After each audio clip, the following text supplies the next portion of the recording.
वो है जो आप रखिए टेररिज्म के ऊपर, कि हमें टेररिज्म ख़त्म करना है, आप एनिमी को, पाकिस्तान की मिलिट्री को छोड़िए। देखिए वो वही बात आ गई जो शिव कुमार ने बोली है, वो हिदायत की, ये वहाँ से शुरू होती है। अच्छा, ये एक बड़ी अजीब बात थी जो प्रधानमंत्री ने खुद बोल दी, क्योंकि अब तक क्या हुआ था, जितने भी प्रधानमंत्री हिंदुस्तान के हुए हैं वो दखल अंदाजी नहीं करते हैं कभी उसके अंदर, मिलिट्री के मैटर्स के अंदर वो उसमें नहीं पड़ते हैं। वो जो काम होता है वो रक्षा मंत्री का होता है। तो रक्षा मंत्री क्या करते थे अभी तक, एक ब्रॉड ऑपरेशन डायरेक्टिव देते थे तीनों सेना को। इसका मतलब ये है कि एक आपने हिदायत दे दी कि साहब जो खतरा है हम समझते हैं, मतलब पॉलिटिकल लीडरशिप समझती है खतरा जो है वो मान लीजिए चीन से है, वो पाकिस्तान से, वो बता दिया जाता है। अब इस खतरे का आप कैसे इसको कम करेंगे या इससे लड़ेंगे, ये काम होता है मिलिट्री का, जिसको हम बोलते हैं ऑपरेशनल इंस्ट्रक्शंस। तो रक्षा मंत्री देते थे ऑपरेशनल डायरेक्टिव मोटी मोटी, और फिर फौजों को क्या करना है वो खुद तय करती थी, क्योंकि वो प्रोफेशनल लोग हैं।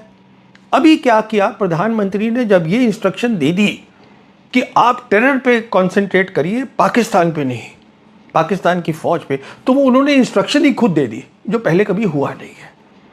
अच्छा, तो अगर प्रधानमंत्री दे रहे हैं तो बहुत बड़ी बात है, उसको तीनों सेनाओं ने बहुत सीरियसली लिया। और फिर हमने ये भी देखा है कि मोदी जी पहले प्रधानमंत्री हैं जो कि फौज की वर्दी के अंदर कई बार दिखे, कभी किसी प्रधानमंत्री को हमने नहीं देखा। हमारे यहाँ क्या सिस्टम है, हमारे यहाँ कमांडर इन चीफ नहीं होता है, मैं समझाता हूँ। हमारे यहाँ सुप्रीम कमांडर होता है। जो प्रेसिडेंट ऑफ इंडिया है वो कॉन्स्टिट्यूशन के हिसाब से सुप्रीम कमांडर है। उसका मतलब ये होता है कि लड़ाई होगी या नहीं होगी, इंडिया करेगा कि नहीं करेगा, ये साइन करेगा प्रेसिडेंट ऑफ इंडिया एडवाइस पर कैबिनेट की। मतलब जो कैबिनेट होती है वो सलाह देगी प्रेसिडेंट को, और फिर जो है प्रेसिडेंट उस पर अमल करेगा और उस पर साइन कर देगा। अच्छा, इसका मतलब ये है कि कैबिनेट का कोई डायरेक्ट रोल नहीं है, मतलब कैबिनेट फैसला करके उनको बताएगी। कमांडर इन चीफ अलग चीज़ होती है, जैसे कि अमेरिका के अंदर जो डोनाल्ड ट्रंप है वो कमांडर इन चीफ है, कि वो डायरेक्टली कंट्रोल करते हैं तीनों फौजों को और वो हिदायत देते हैं क्या करेंगे। तो आप समझिए इन दोनों का फ़र्क। तो हमारे यहाँ जो ये है पूरा सिस्टम ही बदल गया है। अच्छा, अब सवाल ये है कि इन्होंने ये हिदायत क्यों दी। मोदी को, सरकार को मोदी जी को खुद किसी ने बताया होगा कि साहब हम क्यों टेरर के ऊपर, हम टेररिस्ट पे पूरा फोकस रखें और हम उस पर ना रखें। देखिए इसकी भी एक कहानी है। इसकी कहानी जाती है 2004 में। तब आर्मी चीफ हुआ करते थे निर्मल विज। उसके बाद वो रिटायर होने के बाद हमने देखा कि फिर वो विवेकानंद इंस्टीट्यूट में चले गए। कहने का मतलब ये है कि वो एक पॉलिटिसाइज्ड जनरल थे। विवेकानंद इंस्टीट्यूट सब जानते हैं, वो बीजेपी की इंस्टीट्यूट है। तो वो थे जिन्होंने फेंस लगाई लाइन ऑफ कंट्रोल पे, हिंदुस्तान पाकिस्तान के बीच में 2004 में फेंस लगी थी। अब वो होना क्या चाहिए था कि जो उस समय हमारे रक्षा मंत्री थे A.K. एंथनी, उनको अपना काम आना चाहिए था पूछने के लिए कि साहब ये फेंस क्यों लगा रहे हैं आप। उन्होंने उस पर ऑब्जेक्शन ही नहीं किया। तो फेंस ने दो चीज़ें कर दी। पहली चीज़ तो ये कर दी कि ये बता दिया अपनी फ़ौज को कि देखिए फेंस लग गई है, अब जो भी टेररिस्ट इधर आता है हमें उसी से लड़ाई करनी है अपनी अपनी जगह के अंदर, टेरिटरी में।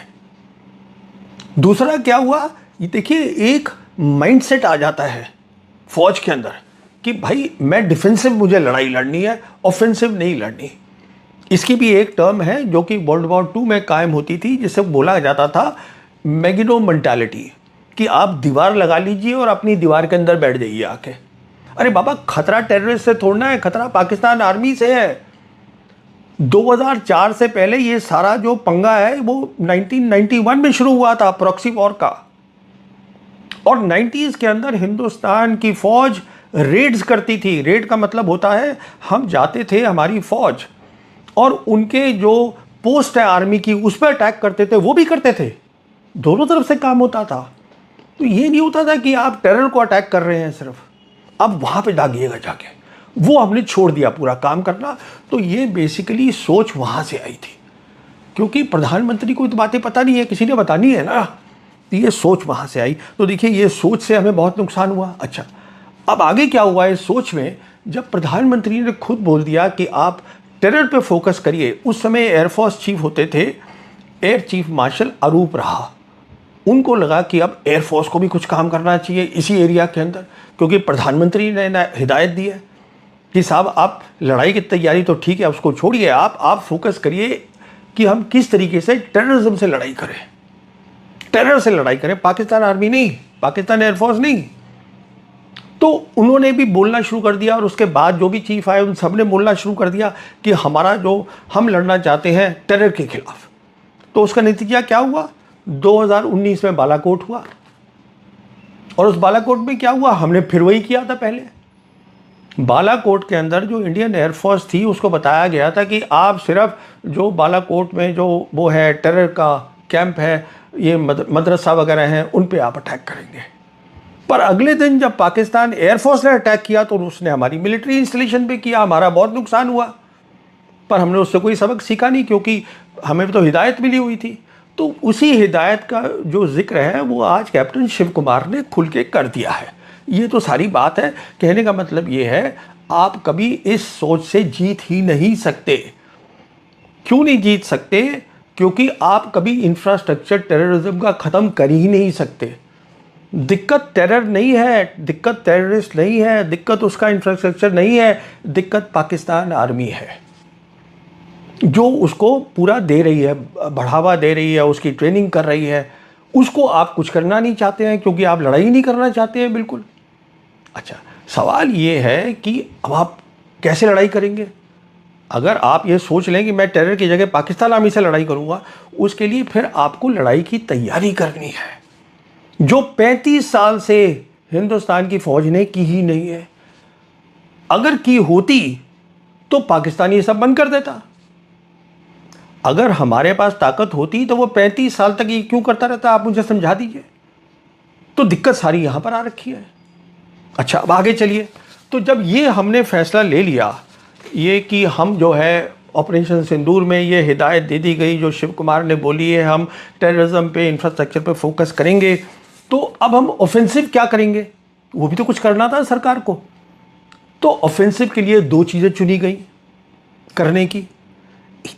पहली चीज़ थी जो आज हमारे नेशनल सिक्योरिटी एडवाइज़र हैं अजीत डोवल, मैं उनका ये आपको छोटा सा क्लिप सुनाना चाहता हूँ, ये आप सुनिएगा।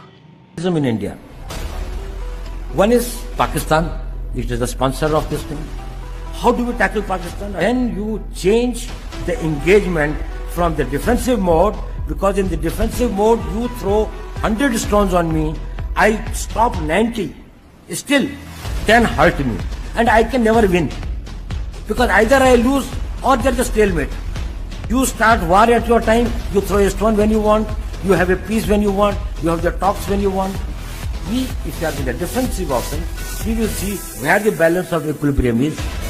Pakistan's vulnerability is many, many times higher than of India. Once they know that India has shifted its gear from the defensive mode to defensive offense, they will find that it is unaffordable for them. You can do one Mumbai, you may lose Balochistan.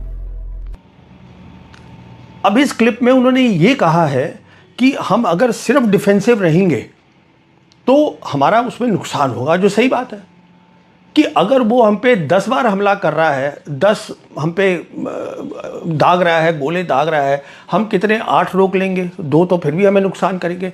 तो हमें defence की जगह उन्होंने बोला offensive defence करेंगे। और उन्होंने एक मिसाल भी दे दी। मिसाल ये दे दी कि अगर पाकिस्तान मुंबई करेगा, ये क्लिप में है, सुनिए आप, अगर पाकिस्तान मुंबई करेगा जैसे उन्होंने किया था 2008 में, तो हम बलूचिस्तान कर देंगे। पाकिस्तान ये ना सोचे कि हम बलूचिस्तान में वही नहीं कर सकते जो कि मुंबई में वो कर सकते हैं। ये इस क्लिप में है, आप सुन लीजिए।